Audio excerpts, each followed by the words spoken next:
Sir नमस्कार। Sir आज का कार्यक्रम क्या था? आज का प्रोग्राम जो था उसका मेन उद्देश्य क्या था? आज का प्रोग्राम भवन एवं सह निर्माण कामगार संघ हरियाणा संबंधित राष्ट्रीय कामगार संघ तहसील उचाना के कार्यकर्ताओं की एक बैठक ली गई।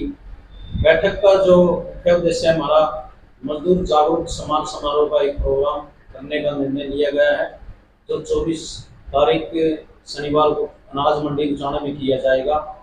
और इस प्रोग्राम का जो मुख्य उद्देश्य हमारा श्रमिकों के सामने आई हुई भिन्न भिन्न प्रकार की समस्याएं, उसको हमें इस प्रोग्राम के माध्यम से सरकार तक ये आवाज़ पहुंचानी है, क्योंकि हमारे श्रमिकों के सामने लंबे समय से काफ़ी समस्याएं आई हुई हैं।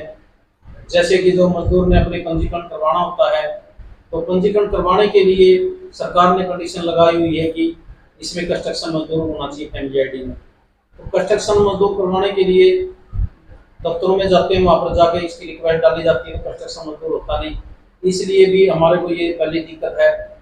दूसरा कि मजदूर ने अपना काम दिखाने के लिए 365 दिन में से 90 दिन इस प्रकार का कार्य करना होता है। उसको वेरीफाई करने के लिए पहले जो है यूनियनों को अधिकार दिया हुआ था, वो अधिकार जो है सरकार के एक अधिकारी ने अपनी मनमानी करके वो छीन लिया 21 दिसंबर 2018 को। उसी दिन से हमारे मजदूरों का पंजीकरण होने में बहुत दिक्कत है, लाभ लेने में भी दिक्कत है। तो इस दौरान जो सरकार ने सरकारी अथॉरिटी निर्धारित कर दी 90 दिन की वेरिफिकेशन के लिए, तो उस समय से ही हमारे मजदूरों को जो वेरिफिकेशन सरकारी जो अथॉरिटी निर्धारित की है वो करते नहीं है। और यदि करते भी हैं तो मजदूर ने जो है अपना वो सर्टिफिकेट बनवाने के लिए 2,000, 1,500, 500 रुपये कम से कम रेट जो बढ़ाया हुआ है, जब जाके वो साइन होते हैं। तो मजदूर के पास खाने के लिए अपनी दिहाड़ी जो है 250-300 रुपये 4 दिन में एक दिन दिहाड़ी बहुत मुश्किल से मिलती है, उसका गुजारा कैसे होगा? और वो 500-500, 1,000 रुपये कैसे देगा? तो ये हमारे सामने बहुत बड़ी समस्या है। हमने सरकार को इस बारे में कई बार जो अवगत करवाया है, अभी हमारी ये समस्या भी दूर नहीं हुई।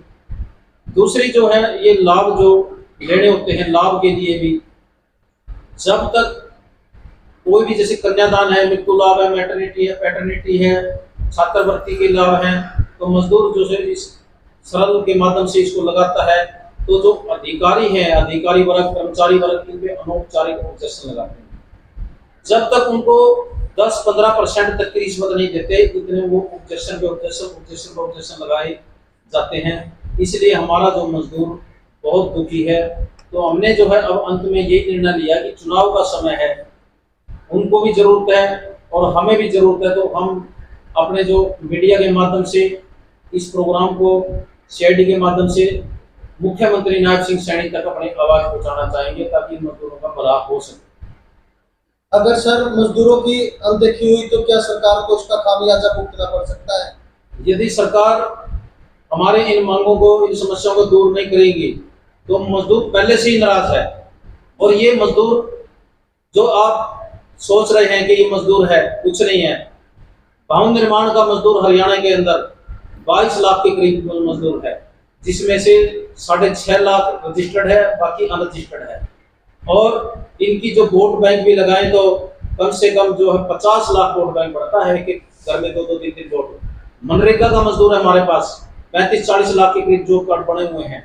लगभग 1.25 करोड़ के आसपास जो वोट बैंक हमारे संगठन के साथ जुड़ा हुआ है। यदि सरकार समय रहते हुए हमारी बातों को नहीं मानती, तो इनको खामियाजा ऐसे भुगतना पड़ेगा। जैसे 2019 के अंदर 40 सीटें इनकी आई थी, मजदूर की नाराजगी के कारण आई थी। और उसके बावजूद बड़ौदा उपचुनाव हुआ। बड़ौदा उपचुनाव में भी जो है नेताओं ने हमारे से कहा कि वे हमारी मदद करो। वहां पर 12,000 मजदूरों की कापियां बनी हुई थी और 12,000 के आसपास ही इनकी हार हुई। उसके बाद इलाहाबाद का उपचुनाव हुआ, वहां भी जो है लगभग 5,000 के करीब कापियां मजदूरों की बनी हुई थी। तो मजदूरों की नाराजगी के कारण भी वहां भी लगभग इतने से हार हुए।